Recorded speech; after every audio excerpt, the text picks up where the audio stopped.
Welcome to my studio at Create with Chris. I'm Chris Haughey. Today I'm going to be showing you how to paint Rudolph the red-nosed breadboard. I'm using a very unusual technique to create this trendy farmhouse rustic grunge effect. Totally amazing. I think you're absolutely going to love it and be totally amazed at how easy it is to create. Whether you are a beginner or have painted for years, this is a totally different spin on painting. It doesn't require skill, just a spirit of adventure. So grab your brushes and let's jump in and create something festive and fun.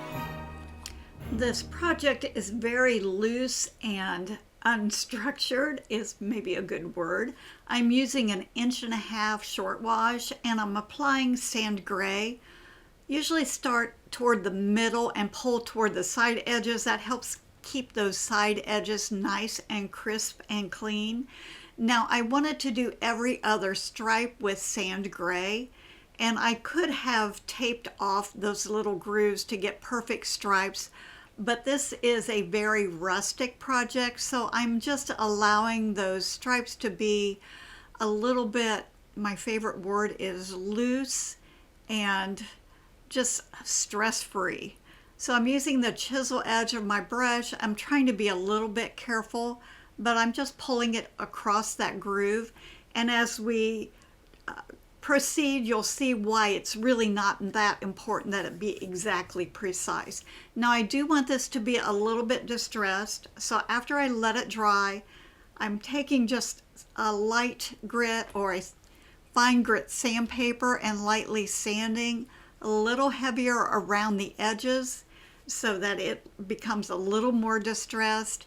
And I'm trying to keep my sanding horizontal so that it doesn't go up and down. Wipe it off to get rid of that excess dust from the sanding.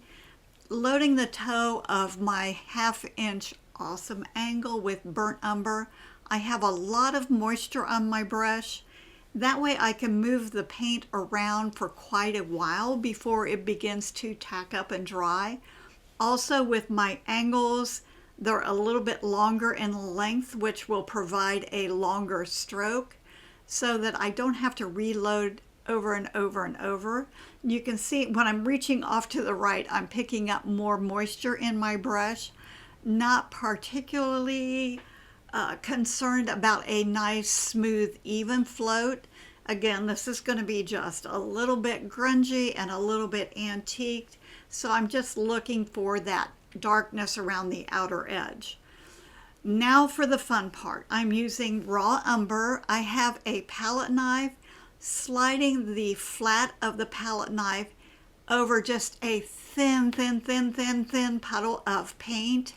And I'm starting around the outer edge with mostly an up and down motion, and the amount of paint on the bottom of the palette knife is so minimal that you can rub over it quite a few times before it runs out of paint, and the texture that is resulting from this is something you cannot replicate with a brush.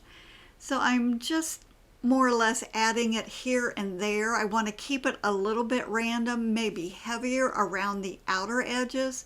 If there's too much paint on the bottom of the palette knife, it'll just be a solid blob, and I do that here in a minute. When I create that really solid blob, you can decide at that point, do you want to wipe it off or do you want to go with it? And when I added that on there, I kind of liked the way that looked. It looks like a big area of chipped paint, and I was okay with that. Loading my splatter brush with that same raw umber, and I'm just going to splatter over the background. This is just another avenue to add a little more distressing. It also helps to cover the surface with a little bit of continuity so there's not just empty bare spots. The paint needs to be a little bit fluid for the splattering, so make sure that it's fresh and has a little bit of water mixed into it, almost like an ink-like consistency. I love this splatter brush. It's easy to control and it's almost like a shotgun. You just point it where you want the splatters to go and it gives a beautiful result. Now that it is dry, I'm going to position my stencil, and I thought this was fun. With a stencil in the background like this, it doesn't have to be perfect. It's not going to be red. It's just an accent piece, almost like wallpaper. I want to make sure it doesn't move around, so I am going to secure it with some painter's tape. Make sure that paint underneath is super dry. I'm using my Spectacular stencil brush and lamp black. Now I've loaded my brush with paint, and I always wipe it over a paper towel. This will remove excess paint and ensure that my lettering is nice and clean and crisp on the edges.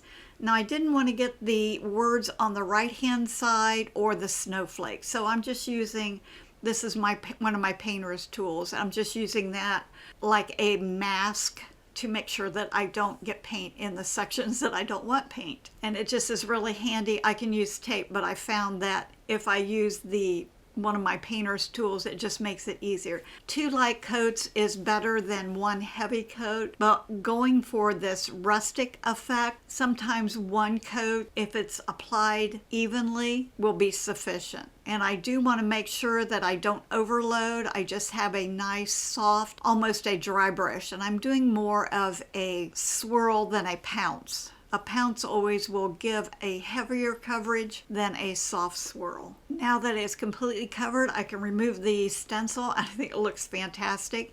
I did want to distress the lettering, and I could do a couple things.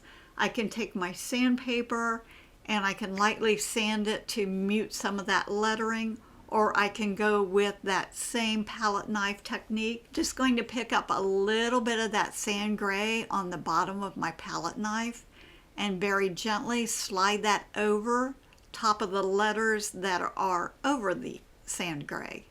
And it will give that distressed look, mute them down. It really looks like chip paint. This is such an awesome way to add that distressed look very, very easily. And I try to keep that horizontal stroke on that because I want it to kind of line up with those side edges on the stripes. And if I get any on the background, it's going to blend in. This is so rustic that it's just this project is almost playtime because it's nothing that has to be perfect or exact. Now I'm loading my palette knife with the blue, and look how that just creates that little bit of rusticness. It's so easy to do. Oh my goodness, this was so much fun. In the comments below, there is a link to a free step-by-step pattern. Make sure you check that out and click on that link, and you can download that pattern. And that way you'll be able to create the entire project. Take your time, don't overload. A little bit of paint makes a big difference, and it just creates such a wonderful effect that going faster or adding more paint is going to set you back instead of helping it to go faster. I went ahead and splattered just a little bit more of the sand gray over the entire surface. It's just going to add a little more distressing, a little more continuity, and helps to finish it up. I'm using my 1/2 inch awesome angle to base coat the face with cocoa. And I have a fair amount of water in my paint so that it flows on easily, using long fluid strokes, painting more so from the center of the face toward the outer edges. Just ensures that those side edges are nice and clean. I did switch to raw sienna for the antlers. If you do get paint that drips down the side edges, raw umber will match up really easily with that. But it's just one extra step if you can prevent. It just makes painting go a little faster. Using that same raw sienna to just float a little bit on his ears and around the outer edge of his face.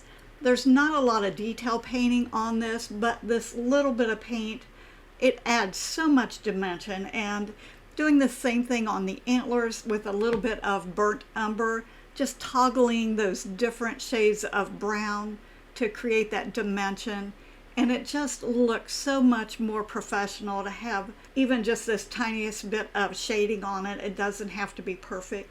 I'm using an oval stencil and country red to stencil the nose. Start in the middle and kind of work toward the edges. Don't overload the brush, it comes out perfectly. I usually use my chalk pencil to mark the eyes. I like them a little bit of a slant. Decide what size eyes I want. I'm using my painter's pal and stenciling them with lamp black. Picked up a little bit of antique maroon, and I want to heavily shade the nose on the bottom side. And I do slow down for this because these are the little details that really are noticeable. Picked up just a little bit of that blue for the eyes, a little bit shade. And if you want to do perfect comma strokes, get a stylus, dip, dot, and drag. It comes out perfect every single time. And then add just a little sparkle in the top left. How easy is that? Do the same thing for the nose, dip, dot, and drag, and it's a perfect stroke. Picked up lamp black in my Epic script liner. This is an 18-aught. Make sure that paint is thinned down so it flows on smoothly, evenly, and quickly.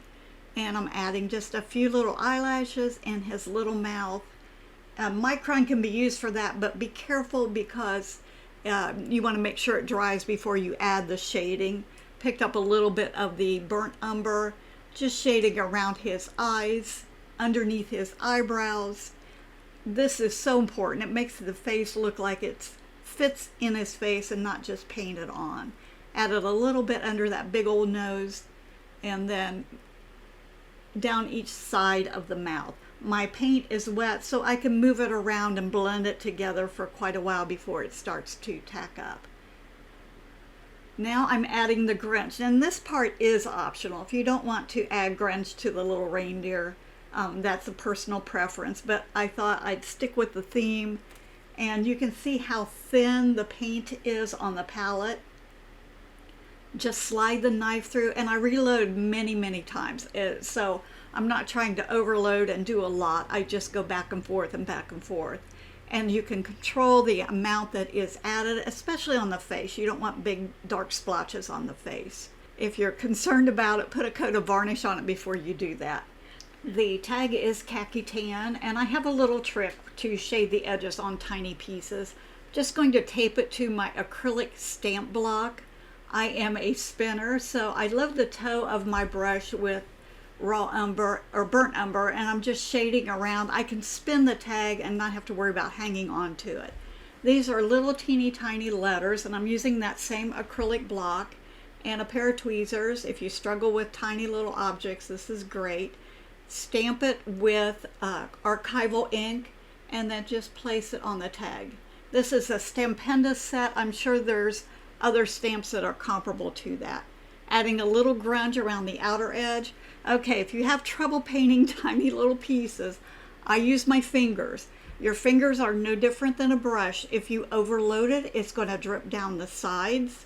So I'm just gently loading my brush. I have a very light pressure. Just touch on the snowflake and just reload often. If it takes 2 coats with a brush, it will take 2 coats with your finger.